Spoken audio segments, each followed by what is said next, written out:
Bismillahirrahmanirrahim. Assalamualaikum warahmatullahi wabarakatuh.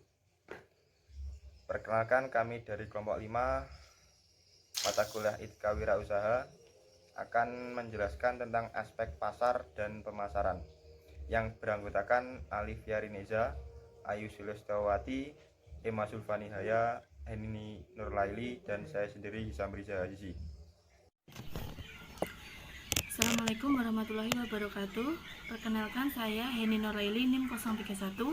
Di sini saya akan menjelaskan pertama pengertian pasar dan pemasaran. 1. Pengertian pasar. Dalam bahasa Latin, pasar dapat ditelusuri melalui akar dari kata mercatus yang bermakna berdagang atau tempat berdagang. Terdapat 3 makna yang berbeda di dalam pengertian tersebut. Yang pertama, pasar dalam artian fisik. Yang kedua, dimaksudkan sebagai tempat mengumpulkan. Dan ketiga, hak atau ketentuan yang legal tentang suatu pertemuan pada suatu marketplace. Pasar merupakan suatu tempat di mana diadakannya jual beli barang dan jasa serta diarahkan oleh permintaan dan pengawasan dalam proses ruang dan waktu. Yang kedua, pengertian pemasaran. Pemasaran adalah ilmu dan seni menjelajah proses sosial atau menyertai di mana pribadi atau organisasi memperoleh apa yang mereka butuhkan dengan menciptakan, menawarkan, dan mempertukarkan produk kepada pihak lain dengan tujuan membangun hubungan yang kuat dengan pasangan, dengan pelanggan, dan memperoleh nilai dari pelanggan atau konsumen.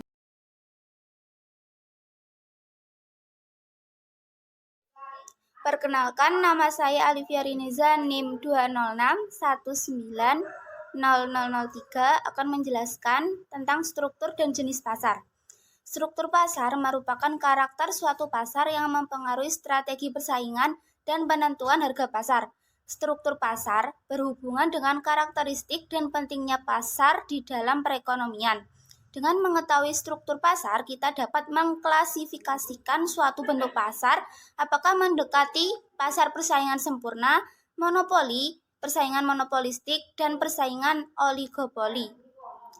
Di dalam analisa ekonomi, struktur pasar dibedakan menjadi 4, yaitu yang pertama, pasar persaingan sempurna adalah pasar di mana terdapat sejumlah besar penjual dan pembeli, sehingga tindakan penjual secara individu tidak dapat mempengaruhi harga barang di pasar.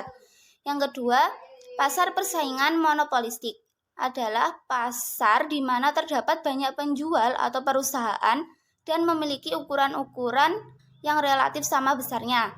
Yang ketiga, pasar oligopoli adalah struktur pasar yang hanya dapat sedikit penjual. Yang terakhir, pasar monopoli adalah struktur pasar di mana hanya terdapat satu penjual saja. Selanjutnya, jenis pasar dikategorikan dalam beberapa hal. Yang pertama, menurut luas jangkauan, yaitu pasar daerah, pasar lokal, pasar nasional, dan pasar internasional.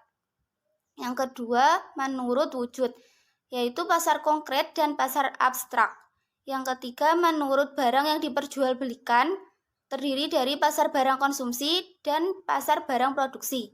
Keempat, menurut waktu penyelenggaraan, terdiri dari pasar harian, pasar mingguan, pasar bulanan, pasar tahunan, dan pasar temporer. Yang terakhir, menurut organisasi atau strukturnya yang sudah dijelaskan di atas, yaitu pasar persaingan sempurna, monopoli, persaingan monopolistik, dan persaingan oligopoli.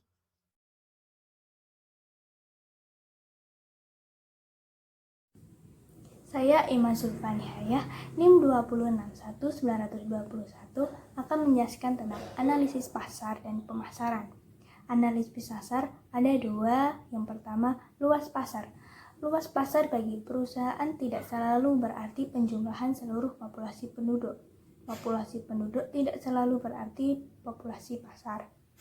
Populasi pasar atau sering disebut dengan potensial pasar adalah keseluruhan permintaan terhadap produk tertentu pada wilayah dan periode waktu yang berbeda. Yang kedua, analisis potensi pasar. Bagian pasar yang mampu dikuasai oleh perusahaan apabila dibandingkan dengan penjualan seluruh industri dikenal sebagai market share. Market share merupakan proporsi kemampuan perusahaan terhadap keseluruhan penjualan seluruh pesaing, termasuk penjualan perusahaan itu sendiri. Analisis pemasaran, unsur-unsur pokok dalam pemasaran.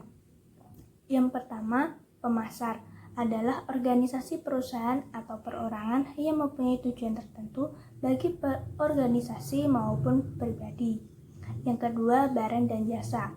Barang adalah benda-benda yang terwujud yang digunakan masyarakat untuk memenuhi kebutuhannya atau untuk menghasilkan benda lain yang akan memenuhi kebutuhan masyarakat.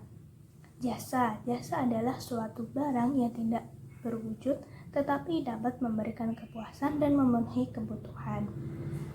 Konsep inti pemasaran ada 5. Yang pertama, produk dan jasa. Yang kedua, nilai-nilai kepuasan dan mutu. Yang ketiga, pertukaran, transaksi dan hubungan. Yang keempat, pasar. Dan yang kelima, kebutuhan, keinginan, permintaan. Baik, di sini saya akan menjelaskan tentang segmentasi, sasaran, dan posisi pasar. Segmentasi pasar adalah proses mengotak-otak pasar yang heterogen ke dalam kelompok-kelompok potensial customer yang memiliki kesamaan kebutuhan dan atau kesamaan karakter yang memiliki respon yang sama dalam membelanjakan uangnya. Sasaran pasar. Pemasaran sasaran yang efektif mengharuskan pemasar A. Mengidentifikasi dan menentukan profil berbagai kelompok pembeli yang mempunyai kebutuhan dan preferensi berbeda. B.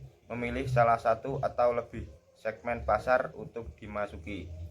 C. Yaitu untuk setiap segmen sasaran menentukan dan mengkomunikasikan berbagai manfaat penawaran pasar perusahaan.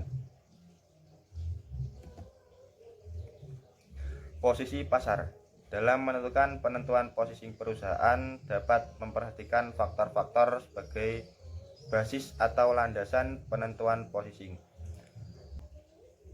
A. Proposisi nilai dan manfaat yang dapat diberikan perusahaan. B. Capaian yang telah dihasilkan perusahaan. C. Segmen pasar dan pelanggan yang ditargetkan. D. Atribut yang jadi keunggulan produk dan merek perusahaan. E. Bisnis baru untuk yang dimasuki. F. Originalitas dan posisi pasar perusahaan atau merek baru di pasar. Faktor-faktor yang harus diperhatikan dalam mengkomunikasikan posisi sebuah produk yaitu A. Be kreatif. B. Simplicity. C. Konsisten yet fleksibel. D. Own, dominate, protect. E. User tax legally. Assalamualaikum warahmatullahi wabarakatuh. Saya Ayu Sulistyawati akan menjelaskan materi tentang strategi bauran pemasaran atau marketing mix. Bauran pemasaran adalah salah satu unsur dalam strategi pemasaran. Strategi bauran pemasaran merupakan sebuah strategi yang dijalankan oleh perusahaan yang berkaitan dengan penentuan bagaimana sebuah perusahaan tersebut menyajikan penawaran produk pada segmen pasar tertentu yang merupakan sasaran pasarannya. Terdapat 4 unsur dalam bauran pemasaran, yaitu yang pertama produk. Produk merupakan segala sesuatu yang dapat ditawarkan oleh produsen untuk diperhatikan, dicari, dibeli, digunakan atau dikonsumsi sebagai pemenuhan kebutuhan atau keinginan pasar yang bersangkutan. Yang kedua yaitu harga. Harga merupakan satu-satunya unsur dalam marketing mix yang menghasilkan penerimaan penjualan, sedangkan unsur lainnya hanya unsur biaya saja. Yang ketiga yaitu penyaluran atau distribusi. Pendistribusian merupakan sebuah kegiatan pemasaran yang berusaha memperlancar dan mempermudah penyampaian barang maupun jasa dari produsen kepada konsumen, sehingga penggunaannya sesuai dengan yang diperlukan. Yang keempat, yaitu promosi. Promosi adalah sebuah bentuk komunikasi pemasaran yang di dalamnya berisi aktivitas pemasaran yang berusaha untuk menyebarkan informasi, mempengaruhi atau membujuk agar bersedia menerima dan membeli pada produk yang ditawarkan perusahaan yang bersangkutan. Sekian penjelasan dari saya, selanjutnya akan disampaikan oleh teman saya. Selanjutnya, saya akan menjelaskan mengenai teknik peramalan pasar. Peramalan merupakan tindakan yang harus dikerjakan untuk mencegah kejadian yang tidak akan terjadi di kemudian hari. Metode peramalan dibagi menjadi dua, yaitu yang pertama, metode peramalan kualitatif. Metode ini cenderung bersifat subjektif dan lebih mengandalkan informasi, pengamatan, dan intuisi. Beberapa metode kualitatif yaitu yang pertama, metode survei digunakan untuk menentukan preferensi penggunaan terhadap produk atau jasa.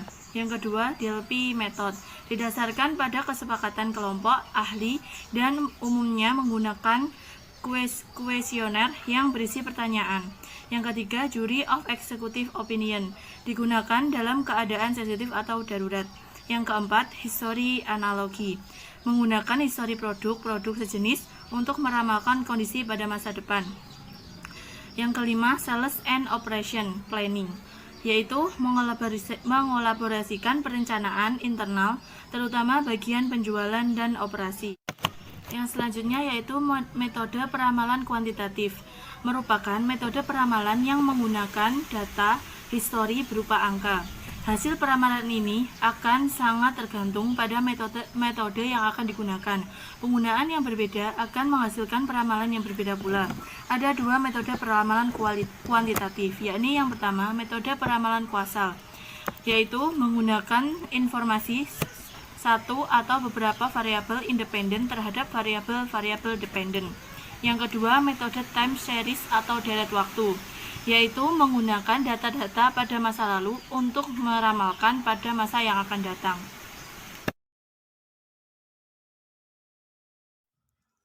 Selanjutnya, saya akan menjelaskan tentang e-commerce.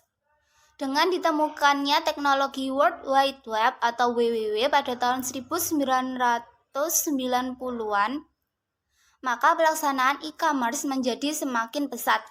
Organisasi-organisasi bisnis yang menjalankan e-commerce dapat menempelkan gambar atau foto, suara, dan produk-produk mereka pada website melalui alamat-alamat yang berdominan .com.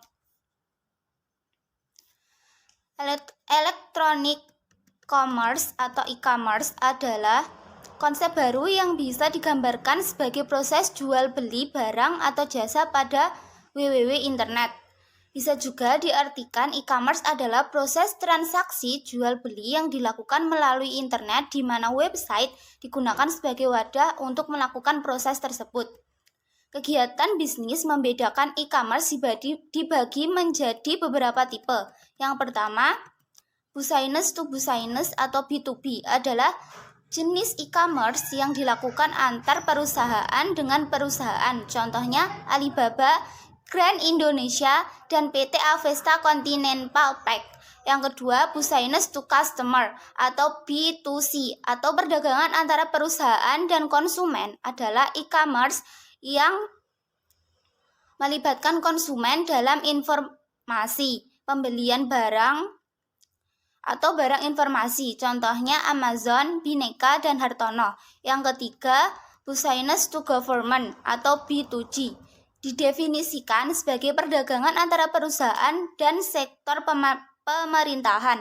Contohnya IBM, Center for the Business of Government. Yang keempat, customer to customer atau C2C didefinisikan sebagai perdagangan antara individu atau sektor swasta dengan konsumen. Contohnya Napster. Yang terakhir, mobile commerce atau m-commerce adalah pembelian dan penjualan barang dan jasa melalui teknologi nirkabel atau aplikasi. Contohnya Zalora, Tokopedia, dan sebagainya. Penjelasan selanjutnya akan dijelaskan oleh rekan saya.